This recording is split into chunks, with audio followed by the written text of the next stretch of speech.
गडचिरोली जिल्ह्यातील आरमोरी तालुक्यातील देऊळगाव परिसरात वाघ आणि बिबट्यांच्या सतत होणाऱ्या हल्ल्यांमुळे नागरिकांचा संताप उसळला।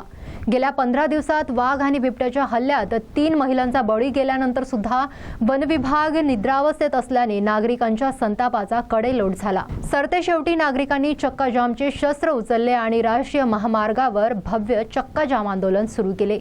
मागील काही दिवसांपासून देऊळगाव आणि हिंजेवारी परिसरात वाघ आणि बिबट्यांचा मुक्त संचार आहे, त्यामुळे येथील नागरिक प्रचंड दहशतीत आहेत। आज सकाळी शेकडो नागरिकांनी राष्ट्रीय महामार्गावर एकत्र येत भव्य चक्का जाम आंदोलन सुरू केले आणि यात महिलांचीही उपस्थिती मोठ्या प्रमाणावर दिसून आली। चक्का जाममुळे महामार्गावर वाहनांच्या प्रचंड रांगा अजूनही लागल्या आहेत।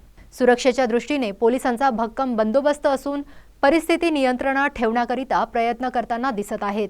या आंदोलनात आंदोलकांनी ज्या मागण्या केल्या त्या पुढील प्रमाणे आहेत।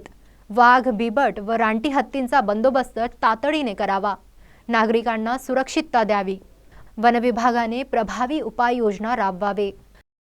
आंदोलनादरम्यान प्रशासनाच्या वरिष्ठ अधिकाऱ्यांनी आंदोलनस्थळी भेट देत आंदोलकांशी चर्चा केली आणि ठोस उपाययोजना करण्याचे आश्वासन दिले।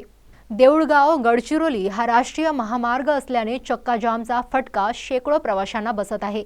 आरमोरी विधानसभा क्षेत्राचे आमदार रामदास मसराम यांनीही आंदोलनस्थळी भेट देत आंदोलनाला प्रत्यक्ष पाठिंबा जाहीर केला।